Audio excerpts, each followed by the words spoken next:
Saudamos a todos os nossos queridos irmãos com a paz de Jesus. Seja bem-vindo ao estudo da lição da Escola Sabatina, número 7, Compartilhando a Palavra. Vamos orar ao nosso Deus. Pai querido que estás nos céus, na Tua presença estamos invocando a Tua bênção, te agradecendo pela Bíblia, Santa Bíblia, que o Senhor colocou na nossa mão para ser guia, para ser bússola na nossa vida. Derrama sobre nós o Espírito Santo neste momento, ao abrirmos a Tua Palavra, que o Senhor fale ao nosso coração, que o Senhor também responda os anseios, os desejos e os pedidos dos Teus filhos que neste momento oram a Ti. Em nome de Jesus pedimos e agradecemos. Amém, Senhor. Queridos, compartilhando a Palavra de Deus. O verso áureo diz: assim será a palavra que sair da minha boca, não voltará para mim vazia, mas fará o que me apraz e prosperará naquilo que a designei. Isaías 55, verso 1. A palavra de Deus, uma vez partilhada, ela não volta vazia. Você lança a semente e o Espírito Santo vai fazer germinar esta semente e produzir a colheita para o céu, para o reino do nosso Senhor Jesus.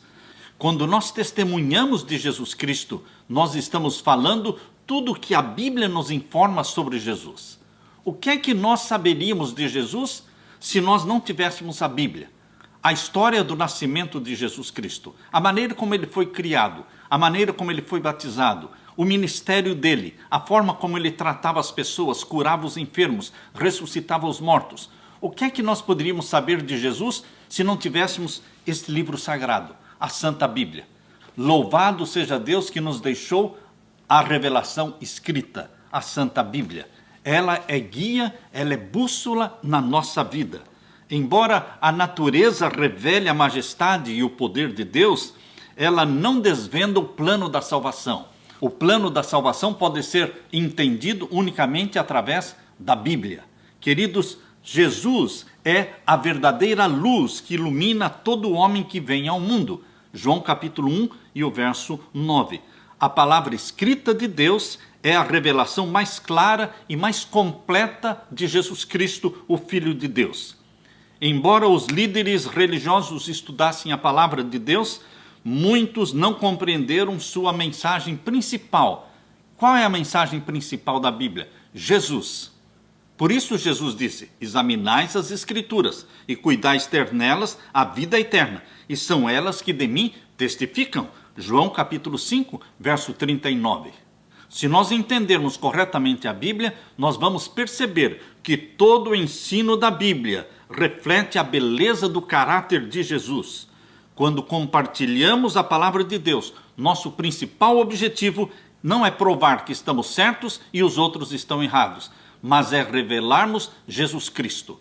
Jesus Cristo em nossa forma de falar, na forma de agir, na forma de tratar as pessoas. Jesus Cristo precisa ser revelado em todo o estudo bíblico, em todos os sermões. Nós temos que mostrar Jesus Cristo. É o único que atrai, é o único que pode salvar as pessoas. Jesus Cristo está acima das doutrinas. Jesus Cristo está acima das placas das igrejas, porque Jesus Cristo é o único caminho que nos leva ao céu. Jesus disse: eu sou o caminho, a verdade e a vida. Ninguém vem ao Pai senão por mim. João capítulo 14, verso 6. Revelemos Jesus Cristo. Ao compartilhar a palavra de Deus, vamos deixar Jesus brilhar. Aleluia. Na parte de domingo, símbolos da palavra de Deus. A Bíblia é revelada sob diversos símbolos. Nós queremos agora analisar alguns deles. Abra sua Bíblia em Salmos 119 e o verso 105. Salmos 119 e o verso 105.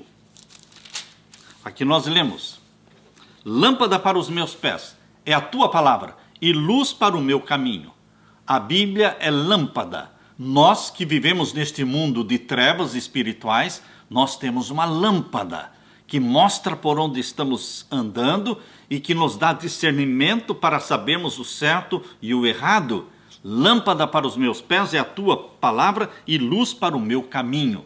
A Bíblia não somente ilumina a mim, mas ilumina aqueles com quem eu estudo a Bíblia. Por isso, quando nós entramos no lar e abrimos a palavra de Deus, colocamos a palavra de Deus na mão das pessoas, do marido, da esposa, dos filhos. Quão bom é nos assentarmos ao redor de uma mesa com pai, mãe e filhos e estudarmos a palavra de Deus. Este era um dos maiores presentes como pastor de igreja, poder visitar os lares, poder ver o interesse das pessoas e como a Bíblia vai iluminando as trevas e espantando as trevas dos lares, transformando os lares. Agora abra sua Bíblia em Jeremias capítulo 23 e o verso 29. Jeremias capítulo 23, verso 29, usa um outro simbolismo para a Bíblia. Aqui nós lemos: não é a minha palavra como um fogo, diz o Senhor, e como um martelo que esmiuça a penha, esmiuça a rocha? A Bíblia aqui é comparada a um fogo consumidor que elimina as escórias da nossa vida. Ela queima os defeitos do nosso caráter. A Bíblia é lâmpada que ilumina, a Bíblia é fogo que consome, e a Bíblia é martelo que quebra a rocha da nossa ignorância, a rocha da nossa incredulidade. A Bíblia é martelo. E ainda em Lucas capítulo 8 e o verso 11, Lucas capítulo 8, verso 11, vemos mais um simbolismo usado para a palavra de Deus. Lucas 8 e o verso 11. Aqui nós lemos: esta é, pois, a parábola. A semente é a palavra de Deus. A Bíblia também é chamada de semente. A semente você a coloca na terra, cobre-a e ela recebe chuva e recebe sol e ela germina.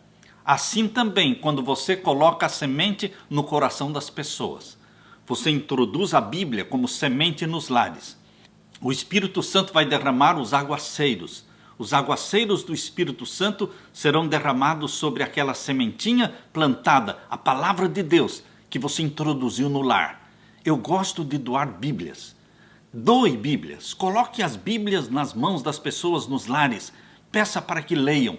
E esta sementinha será regada pelas águas do Espírito Santo.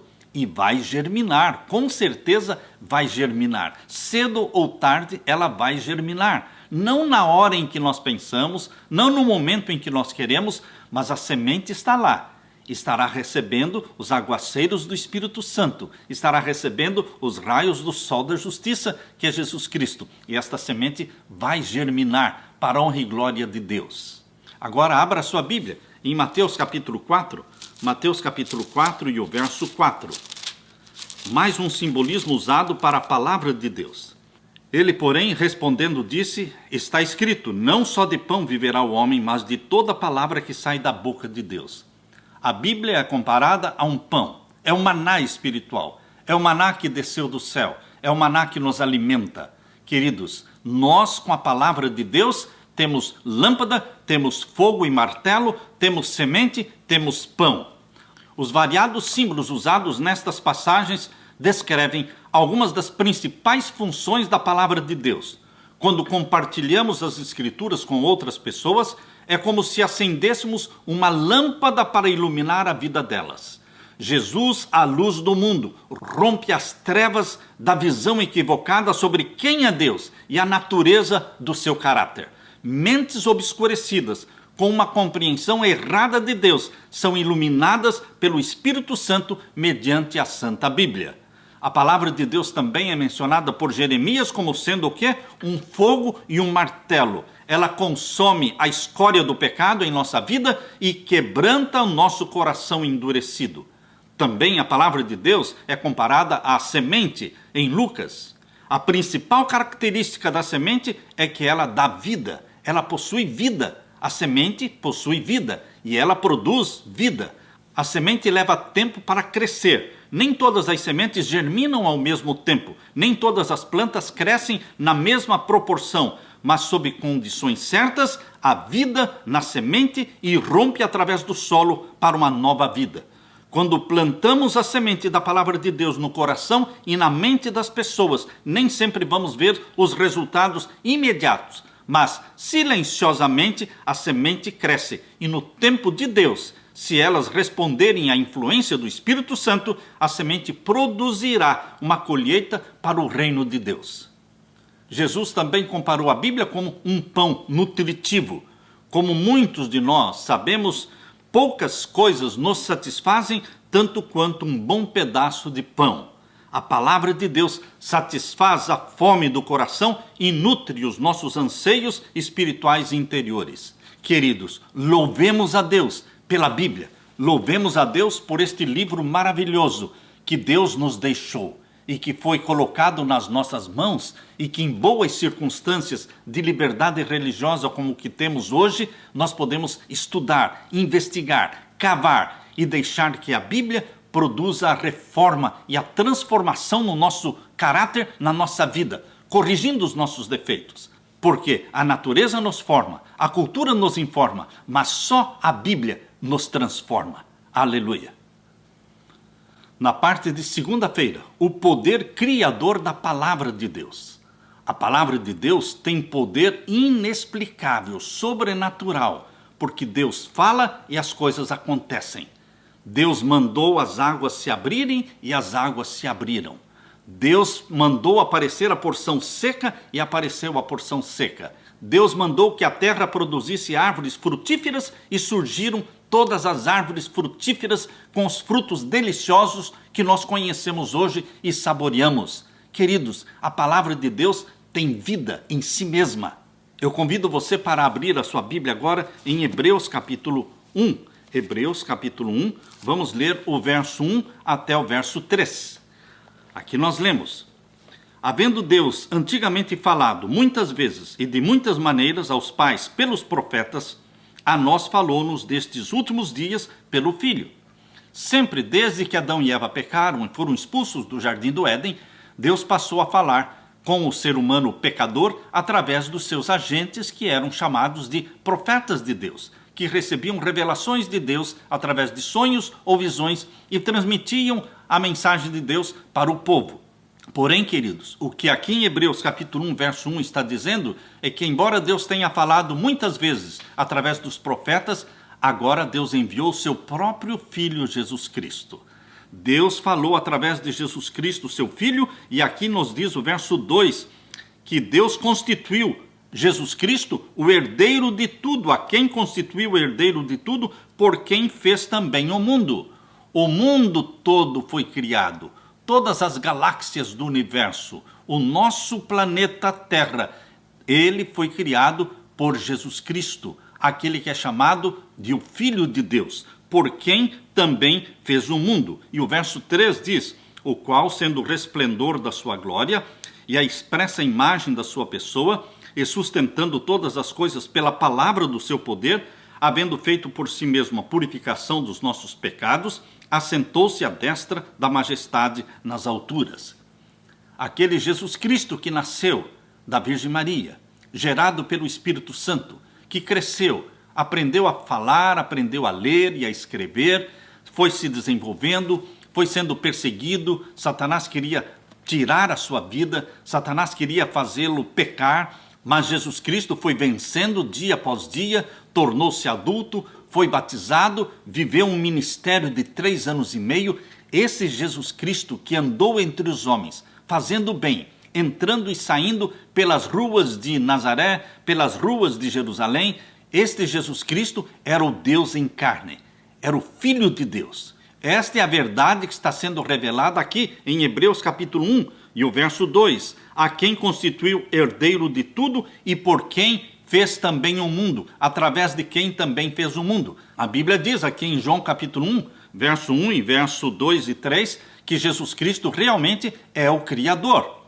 O mundo foi planejado, foi idealizado entre Pai, Filho e Espírito Santo, mas quem executou a criação, quem realmente colocou em ação os planos da divindade foi Jesus Cristo. Por isso lemos aqui em João capítulo 1, verso 1 em diante: no princípio era o Verbo, e o Verbo estava com Deus, e o Verbo era Deus. O Verbo é Jesus Cristo. Ele é Deus, estava com Deus desde o princípio. Ele estava no princípio com Deus. Todas as coisas foram feitas por ele, e sem ele nada do que foi feito se fez. Ele fez todas as coisas. Tudo que você imaginar, visível ou invisível, quer na terra, quer no céu, quer nas outras galáxias, tudo foi feito por ele e para ele. Queridos, Jesus Cristo é o centro da Bíblia. Tudo na Bíblia gira em torno de Jesus Cristo. E quando compartilhamos a palavra de Deus com outros, nós precisamos revelar Jesus Cristo. O amigo Jesus Cristo. O Criador Jesus Cristo. O provedor Jesus Cristo. O protetor nosso Jesus Cristo. O Senhor da nossa vida. Ele é o Rei dos Reis. Ele é o Senhor dos Senhores. Agora abra sua Bíblia em Hebreus capítulo 4 e o verso 12. Hebreus capítulo 4, verso 12, menciona que a palavra de Deus, ela é poderosa. Por isso eu gosto de colocar a Bíblia na mão das pessoas. Hebreus capítulo 4 e o verso 12, nós lemos: porque a palavra de Deus é viva. Está percebendo? A palavra de Deus não é simplesmente um livro. Muitas vezes as pessoas olham para a Bíblia como sendo mais um livro. Não, a Bíblia não é mais um livro. É uma palavra viva, que mexe conosco interiormente, corrigindo nossos defeitos, corrigindo os nossos conceitos, transformando a nossa vida e iluminando as trevas da nossa ignorância. Por isso diz, porque a palavra de Deus é viva, e não somente viva, ela é eficaz, ela é capaz de transformar, e mais penetrante do que espada alguma de 2 gumes, e penetra até a divisão da alma e do espírito, e das juntas e medulas, e é apta para discernir os pensamentos e as intenções do coração. Deus colocou na nossa mão algo precioso, algo incomparável, a Bíblia. Quando nós dedicamos tempo para estudar a Bíblia, para nos aprofundarmos nos temas da palavra de Deus, nas profecias da palavra de Deus, ela enobrece o nosso pensamento, ela eleva o nosso caráter, ela aguça os nossos gostos, ela santifica os nossos olhos e ela santifica os nossos pensamentos. Queridos, a Bíblia faz uma transformação que nenhum outro livro pode fazer. E o Espírito Santo trabalha através da Bíblia. Cada texto da Bíblia, ele é vivo. Quando você está lendo, estes textos vivos estão penetrando em você e o Espírito Santo está agindo através dos textos bíblicos, entrando em você e fazendo a transformação para que sejamos como Cristo, sejamos mais semelhantes a Jesus, cada dia mais semelhantes a Jesus. Agora vamos ler Salmos 33 e os versos 6 e 9. Salmos 33 e os versos 6 e 9. Aqui nós lemos: pela palavra do Senhor foram feitos os céus, e todo o exército deles pelo espírito da sua boca. Deus falava e as coisas apareciam. Deus criou do nada todas as coisas. Aqui diz, pela palavra do Senhor foram feitos os céus e todo o exército deles pelo espírito da sua boca. E o verso 9, porque falou e tudo se fez, mandou e logo tudo apareceu. Você consegue explicar como é que Deus fala e as coisas acontecem? Eu não consigo explicar. É algo sobrenatural, que vai além da nossa finita mente. Nós podemos crer, mas não podemos explicar. É algo que vai além da nossa compreensão. Mas é o que está escrito aqui. Deus fala e as coisas aparecem. Louvado seja Deus. Assim como Jesus Cristo falou para o leproso, eu quero que você fique limpo. Fique limpo. E a pele dele se tornou limpa como a pele de uma criança. Queridos, como se explica? Existem pessoas que não acreditam em milagres. Mas milagres estão acima da nossa compreensão. Ninguém pode e consegue explicar milagres. Porque os milagres são realizações feitas pelo poder de Deus acima de qualquer lei conhecida para o ser humano ou para a ciência. As palavras humanas podem falar do que existe, mas Deus fala de coisas que ainda não foram feitas e em seguida as cria pelo poder da sua palavra. A palavra de Deus é criadora. A palavra audível, que procede da boca de Deus, tem o poder de criar tudo o que proclama. Na história da criação, relatada ali em Gênesis capítulo 1, a expressão "e disse Deus", e falou Deus, ela é repetida várias vezes no mesmo capítulo de Gênesis. Deus ia falando e as coisas iam aparecendo. As palavras declarativas de Deus tinham tanto poder que, Quando ele falou, a terra seca apareceu, as plantas brotaram, as flores desabrocharam, as árvores frutíferas floresceram e os animais surgiram. Há uma palavra hebraica impressionante utilizada ali em Gênesis capítulo 1 para designar a atividade criativa de Deus. É o verbo bara.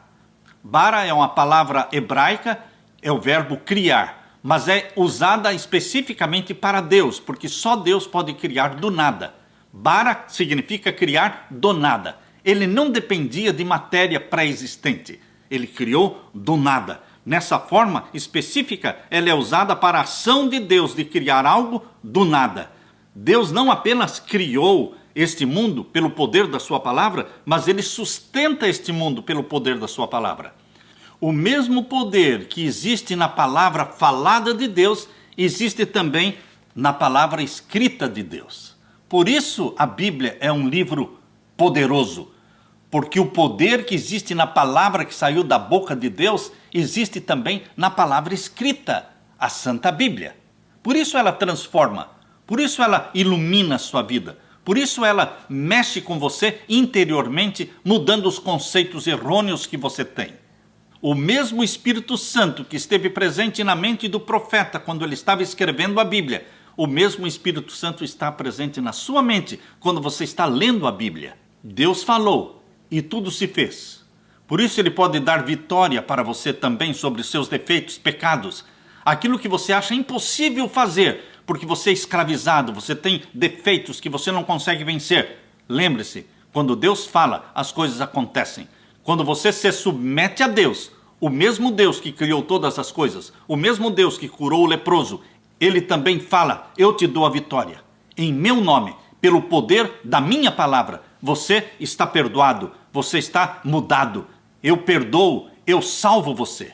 Nós temos que crer neste poder da palavra falada e no poder da palavra escrita e deixarmos que o Espírito Santo haja em nós. Porque Deus trabalha em nós através do Espírito Santo, que convence do pecado, que nos convence dos nossos erros, que nos conduz. O Espírito Santo, ele transfere a mente de Cristo para a sua mente. O Espírito Santo pega todas as qualidades de caráter de Jesus e implanta em você. Ele dá tudo que é de Jesus, ele dá para você. Ele faz de você uma cópia de Jesus Cristo aqui na terra.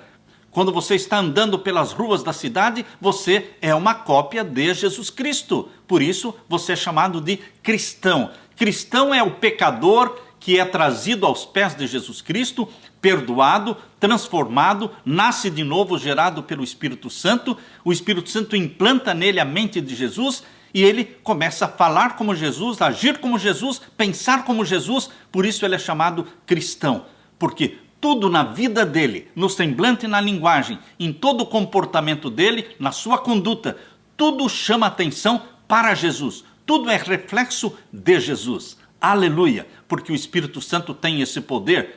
Deixe que o Espírito Santo opere na sua vida. Amém. Na parte de terça-feira, os benefícios de estudar a palavra de Deus. Eu não seria nada e ninguém se não fosse o poder deste santo livro. Eu lamento porque eu não comecei a ler a Bíblia quando era menino. Eu não li a Bíblia quando menino. Eu lamento porque eu só comecei a ler a Bíblia quando eu tinha 17 anos de idade. Mas eu senti o poder da palavra de Deus. Quando eu comecei a ler a Bíblia aos 17 anos de idade, ela começou a me corrigir. Eu estava de mal com o meu pai. Eu não conversava com meu pai. Eu saí de casa sem falar com ele. Eu fui enviado para o internato, no internato em Curitiba, Instituto Adventista Paranaense, IAP. Ali eu cheguei como uma pessoa não convertida, que não conhecia Jesus, que não estudava a Bíblia. Mas ali eu comecei a conhecer Jesus. Comecei a ler a Bíblia. E a Bíblia foi mexendo com a minha mente, com os meus conceitos. A Bíblia foi sendo usada pelo Espírito Santo para me convencer. E o Espírito Santo me convenceu de escrever uma carta, pedir perdão para o meu pai. Queridos, o Espírito Santo foi me transformando, pouco a pouco, fazendo em mim aquilo que eu não podia fazer por mim mesmo. O estudo da Bíblia foi abrindo a minha mente, foi apurando os meus gostos. O estudo da Bíblia foi despertando em mim o desejo de cumprir com o propósito que estava no coração da minha mãe. Quando eu nasci, ela me doou para Deus para ser pastor. Mas eu nunca quis ser pastor. Mas quando eu comecei a estudar a Bíblia, quando eu tinha 17 anos, o Espírito Santo foi despertando em mim a vontade de ser um ministro de Deus, um pastor. E foi o que aconteceu. O Espírito Santo usou a Bíblia para me transformar, para abrir a minha mente e dar-me inteligência e sabedoria. Eu não seria nada, não seria ninguém sem este santo livro. Louvado seja Deus, os benefícios de estudar a palavra de Deus. Eu quero transmitir para você, eu quero passar para você estes benefícios que a Bíblia, e a Bíblia só pode trazer. Existem vários benefícios em estudar a Bíblia. Pedro disse que, pelas promessas das Escrituras, tornamo-nos coparticipantes da natureza divina. Imagine só, você se tornar coparticipante da natureza divina. Jesus se tornou participante da natureza humana. E você, através de Jesus Cristo, através da palavra de Jesus Cristo, você se torna coparticipante da natureza divina. Tiago falou da palavra implantada nos cristãos, a qual é poderosa para salvar a nossa alma. Tiago 1:21. Paulo acrescentou que a palavra da sua graça tem poder para nos edificar e dar herança entre todos os que são santificados. Atos 20:32. A Bíblia tem um propósito redentivo. Ao vermos Jesus em todas as Escrituras, somos transformados. Ao contemplá-lo em sua palavra, tornamo-nos como ele. 2 Coríntios 3:18. Somos transformados pela contemplação. Esta é uma lei que funciona tanto da natureza intelectual quanto da natureza espiritual. Esta lei, pela contemplação somos transformados, ela funciona, porque você, ao ler a Bíblia, você vai sendo sim transformado à semelhança de Jesus. Porque você passa a ter o caráter de Jesus, a mente de Jesus, o temperamento de Jesus. A mente vai se adaptando aos assuntos com os quais se ocupa. Quanto mais você se ocupar com a Bíblia, mais nobre, mais elevado será o seu caráter e mais inteligência e sabedoria você terá. Vamos abrir a Bíblia agora em 2ª carta de Paulo a Timóteo, capítulo 3, versos 14 a 17. Segunda carta de Paulo a Timóteo, capítulo 3, e os versos 14 a 17. Aqui nós lemos: Tu, porém, permanece naquilo que aprendeste e de que foste inteirado, sabendo de quem o tens aprendido, e que desde a tua infância sabes as sagradas letras, que podem te fazer sábio para a salvação, pela fé que há em Cristo Jesus. Sim, a Bíblia nos faz sábios para a salvação. Verso 16, toda a Escritura divinamente inspirada é proveitosa. A Bíblia é proveitosa, ela é útil para ensinar, para redarguir, para corrigir, para instruir em justiça, para que o homem de Deus seja perfeito e perfeitamente instruído para toda boa obra. Você vai tendo cada vez mais utilidade, porque o Espírito Santo vai desenvolvendo em você talentos e dons, e você cada vez é mais útil. Você aprende a fazer cada vez mais coisas. Os dons vão se multiplicando. Agora abra sua Bíblia em João capítulo 17. João capítulo 17 e os versos 14 a 17. Aqui nós lemos: Deles a tua palavra, e o mundo os aborreceu, porque não são do mundo, assim como eu não sou do mundo. Quando o Espírito Santo introduz a palavra de Deus na sua vida, você será aborrecido pelo mundo, porque você começa a pensar não como o mundo pensa, você começa a pensar como o céu pensa. O seu padrão não é o mundo, o seu padrão é celestial, é o céu. As leis que governam o céu começam a governar a sua vida, porque você não é deste mundo. Por isso você, cristão verdadeiro e genuíno, você vai ouvir da boca das pessoas algumas vezes esta frase: Ei, você parece que não é deste mundo? Quando as pessoas disserem para você, você não parece que é deste mundo, você diga, eu não sou mesmo deste mundo. Jesus disse, vocês estão no mundo, mas vocês não são do mundo, porque o nosso padrão é o padrão celestial. E agora nós lemos aqui no verso 15, não peço que os tires do mundo, mas que os livres do mal. Não são do mundo, como eu do mundo não sou. Santifica-os na verdade, a tua palavra é a verdade. Quando a sua vida é pautada pela Bíblia, você é diferente das pessoas porque você não é deste mundo. Você está aqui para iluminar pessoas, para compartilhar com elas a palavra de Deus, para atraí-las para Jesus Cristo. Você está aqui para ser o rosto de Jesus, para ser as mãos de Jesus, mas você pertence a outro mundo, ao reino celestial, ao reino do nosso Senhor Jesus Cristo. Aleluia! Quando a Bíblia abençoa a nossa vida, as pessoas percebem que a sua vida é abençoada, e isto te dá credibilidade para você abrir a Bíblia e falar com as pessoas, porque elas estão vendo as mudanças operadas pela Bíblia na sua vida, e você pode falar com autoridade, porque você está falando não de algo que você aprendeu intelectualmente, mas é algo que passou a fazer parte da sua vida, é o seu testemunho pessoal.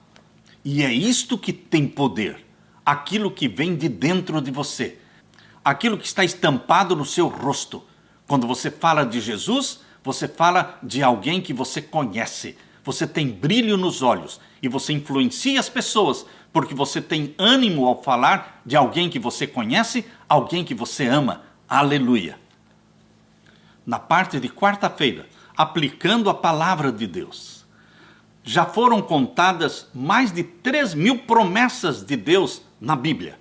E cada uma destas promessas são compromissos de Deus com você. Deus se compromete em cada promessa que Ele faz para você, porque nós vamos pegar Deus na sua palavra. Ele prometeu e nós podemos reivindicar, nós podemos pedir que Ele cumpra aquilo que Ele prometeu.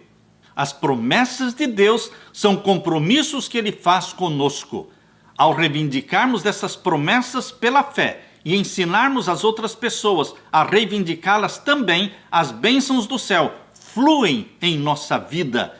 Paulo enfatizou esta realidade quando disse: aquele que não poupou seu próprio filho, antes por todos nós o entregou, porventura não nos dará graciosamente com ele todas as coisas? Romanos capítulo 8 e o verso 32.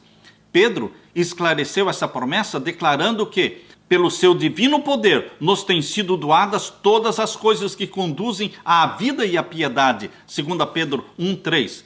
Mediante a morte de Jesus na cruz e a sua vitória sobre Satanás e os principados e poderes do inferno, Jesus providenciou tudo o que é necessário para vivermos de maneira espiritual e piedosamente. Ele também promete suprir nossas necessidades físicas básicas. Abra sua Bíblia e vamos ler na primeira carta de João, capítulo 1 e os versos 7 a 9.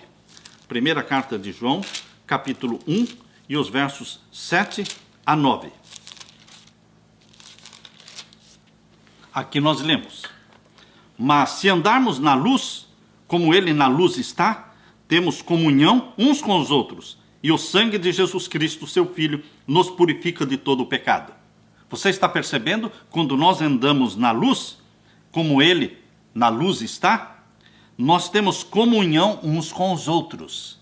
Você não é brigado com as pessoas, você não fica de mal com as pessoas, você não odeia as pessoas, você não despreza as pessoas, você tem comunhão uns com os outros, quando você tem a luz de Deus iluminando a sua vida. Por isso diz: se andarmos na luz, como Ele na luz está, temos comunhão uns com os outros, e o sangue de Jesus Cristo, seu Filho, nos purifica de todo pecado. E se dissermos que não temos pecado, enganamo-nos a nós mesmos, e não há verdade em nós. Se confessarmos os nossos pecados, Ele é fiel e justo para nos perdoar os pecados e nos purificar de toda a injustiça. Nós confessamos, Ele nos perdoa. Nós confessamos, Ele também nos purifica. Queridos, é algo precioso. Perdão é algo que Jesus Cristo faz por nós diante do Pai. Ele nos perdoa. Mas aqui diz que Ele também nos purifica. E o purificar não é algo que Ele faz por nós. O purificar é algo que Ele faz em nós, através do Espírito Santo. O Espírito Santo produz uma obra de purificação dentro de você, na sua mente. Você começa a desgostar das músicas que você gostava antes. Você começa a desgostar e detestar os filmes que você gostava antes. Você tem os seus padrões mudados, seus gostos mudados. Por isso, Jesus Cristo primeiro perdoa e depois Ele purifica. Aqueles a quem Ele perdoa, Ele também vai purificar através do Espírito Santo atuando e vivendo em você. Aleluia! Agora abra sua Bíblia em Filipenses capítulo 4. Filipenses capítulo 4 e os versos 13 e 19. Filipenses capítulo 4 e os versos 13 e 19. Aqui nós lemos um poderoso verso, este verso 13. Mais poderoso do que este, eu não preciso. Aqui diz, posso todas as coisas em Cristo que me fortalece. Como é que eu posso todas as coisas? Em Cristo Jesus. Eu não tenho mente de perdedor, não. Eu não tenho mente de fracassado, de derrotado. Deus me deu uma mente de vencedor, de vitorioso. Por isso, Jesus Cristo me ensinou a falar e a repetir este verso. Posso todas as coisas. Que coisas? Qualquer coisa. Vencer qualquer vício, vencer qualquer pecado. Tudo é possível para aquele que está em Cristo Jesus. Você não pode ter mente de perdedor. Viver a sua vida cristã arrastando pecados, pecados que por anos você está vivendo. Você está escravizado de vícios, de comidas, de bebidas, de filmes, de pornografia. Não, em nome de Jesus Cristo, você pode ser libertado de tudo. Não há nada que seja impossível quando o nome de Jesus Cristo é pronunciado. Posso todas as coisas em Cristo que me fortalece. E agora o verso 19. O meu Deus, segundo as suas riquezas, suprirá todas as vossas necessidades em glória por Cristo Jesus. Quais as necessidades que Deus vai suprir para você? Todas, todas. Necessidade de carro, necessidade de casa, necessidade de casamento, necessidade amorosa, necessidade psicológica, necessidade de dinheiro, necessidade emocional. Queridos, Jesus Cristo suprirá todas as vossas necessidades. Você crê desta forma? Assim será. Se você não crer, nada vai conseguir com Deus, porque com Deus tudo é pela fé. Se você tiver fé, tudo será possível, mas sem fé é impossível agradar a Deus. Que Deus coloque, através do Espírito Santo em você, a fé, a semente da fé, para que você leia estes textos da Bíblia e se aproprie destes textos, aplicando-os na sua vida, e repita estes textos com a sua boca, dizendo que em Cristo Jesus você pode todas as coisas. Jesus não morreu na cruz e ressuscitou para que os seguidores dele fossem pessoas escravizadas por Satanás, dominadas por Satanás. Não, queridos. Jesus Cristo morreu na cruz e ressuscitou e subiu ao céu e derramou o Espírito Santo sobre nós para que tenhamos vitórias. Vitórias. Eu venci o mundo. Tem de bom ânimo, porque eu venci o mundo. No mundo tereis aflição, mas tem de bom ânimo. Eu sou vitorioso. Eu dou para você a minha vitória. Então, portanto, queridos, paremos de falar de fracassos, de não posso, de não consigo, não adianta. Vamos abandonar esta mente perdedora e vamos nos apropriar da mente vitoriosa, vencedora de nosso Senhor Jesus Cristo. Posso todas as coisas em Cristo que me fortalece. Amém. Na parte de quinta-feira, compartilhando a palavra. Este é um dever que eu tenho, que você tem. Eu nunca fico sem dar estudos bíblicos. Eu nunca fico sem ter uma família a quem visitar e abrir a palavra de Deus. Agora mesmo eu estou estudando a palavra de Deus com 2 famílias. Queridos, você precisa ter o compromisso, você planeja isso. Você pede que Deus coloque na sua vida pessoas que queiram estudar a Bíblia. E você precisa estudar a Bíblia primeiramente antes de compartilhar a palavra de Deus com os outros. Primeiro você deve entesourar a palavra de Deus no seu coração, para que o seu coração não seja vazio, que ele esteja cheio, impregnado da palavra de Deus, porque ninguém pode dar o que não tem. Você não pode ser um corredor cristão, um atleta cristão vazio, sem mensagem. Você chega nos lares e abre a boca, mas não tem o que falar. Queridos, quando nós falamos de algo que nós não conhecemos, nós não convencemos ninguém. Mas quando você fala de alguém que você conhece, de um Jesus Cristo que você ama, que é apaixonado por ele, de um Jesus Cristo com quem você conversou antes de ir visitar a casa, antes de entrar naquela casa, você esteve com Jesus Cristo orando, comungando com ele, entesourando a palavra de Deus no seu coração. Quando você abre a boca, as pessoas são convencidas, porque o Espírito Santo age por você. E você será eloquente ao falar de alguém que você ama. Sempre que você estiver falando de alguém que você ama, você é eloquente. Eu convido você a abrir a Bíblia agora em Romanos capítulo 1. Romanos capítulo 1 e os versos 14 a 16. Aqui nós vemos o compromisso, a consciência de Paulo. Paulo se sentia realmente devedor para com o mundo, porque Deus fez uma obra extraordinária na vida de Paulo. E ele reconheceu esta obra poderosa operada na vida dele. Por isso ele se sentia devedor para com todos os irmãos, devedor para com toda a raça humana, de anunciar para tantos quantos ele pudesse a palavra, o evangelho de nosso Senhor Jesus Cristo. Aqui diz em Romanos capítulo 1 e os versos 14 em diante. Sou devedor. Paulo reconhecia a dívida. Que dívida? Jesus Cristo o perdoou. Jesus Cristo o salvou. E ele é devedor para com todos os seres humanos pelos quais Jesus morreu. Ele é devedor de contar para todos os outros que Jesus Cristo é Salvador. Por isso ele diz, eu sou devedor, tanto a gregos como a bárbaros, tanto a sábios como a ignorantes. E assim, quanto está em mim, ou seja, tudo que depender de mim, estou pronto. Estou pronto para quê?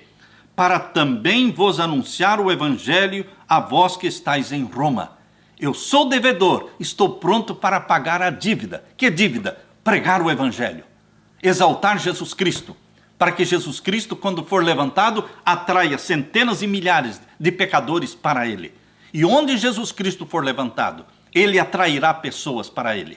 Aonde for, ele tem um imã poderoso, e o Espírito Santo usa Jesus Cristo para atrair os pecadores, para eles virem até Jesus Cristo, se humilharem diante de Jesus Cristo, aceitarem-no como Salvador e Senhor da vida deles.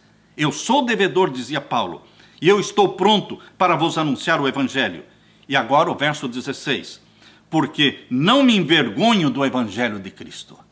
Não temos nada do que nos envergonhar. Queridos, nós estamos dando para as pessoas o melhor que nós temos, Jesus. Nós estamos dando para as pessoas o melhor que elas podem ter, melhor do que riquezas, melhor do que fazendas, melhor do que casas, melhor do que qualquer outra coisa. É possuir Jesus Cristo. Ele é o tesouro escondido na terra. Ele é a pérola de grande preço. Queridos, quando nós passamos Jesus Cristo para os outros, estamos dando o melhor. Por isso Paulo dizia, eu não me envergonho do evangelho. O evangelho de nosso Senhor Jesus Cristo é para trazer para você orgulho e alegria, não vergonha. Não me envergonho do evangelho de Cristo, pois é o poder de Deus. É através de Cristo, através do evangelho de nosso Senhor Jesus Cristo, que Deus age, que Deus salva, que Deus transforma. Porque não me envergonho do evangelho de Cristo, pois é o poder de Deus para a salvação de todo aquele que crê, primeiro do judeu e também do grego. Porque nele, no evangelho de nosso Senhor Jesus Cristo, se descobre a justiça de Deus. Jesus é a justiça de Deus, e que ela pode ser descoberta de fé em fé. Como está escrito, o justo viverá da fé. Queridos, pela fé, cremos que Jesus Cristo é o nosso Salvador e é Senhor da nossa vida. Pela fé, nós cremos que o Espírito Santo inspirou os profetas ao escreverem a Bíblia. Pela fé, nós cremos que ao lermos a Bíblia vai nos transformar e fazer-nos semelhantes a Jesus e implantar em nós o caráter de Jesus Cristo. Que Deus derrame sobre você o Espírito Santo. Que Deus faça de você uma testemunha fiel de nosso Senhor Jesus Cristo. E que você não se envergonhe do Evangelho, se disponha a pregar o Evangelho e reconheça a dívida que você tem.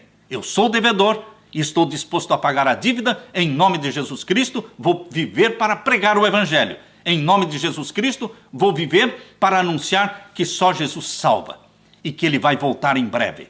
Ele não salva somente, Ele vai nos purificar. Ele não só perdoa, mas Ele também purifica. Ele não somente morreu na cruz, mas Ele subiu ao céu e Ele vai voltar e Ele vai nos levar e arrebatará a sua igreja para vivermos para sempre com o Senhor Jesus. Aleluia! Que Deus derrame sobre você o Espírito Santo.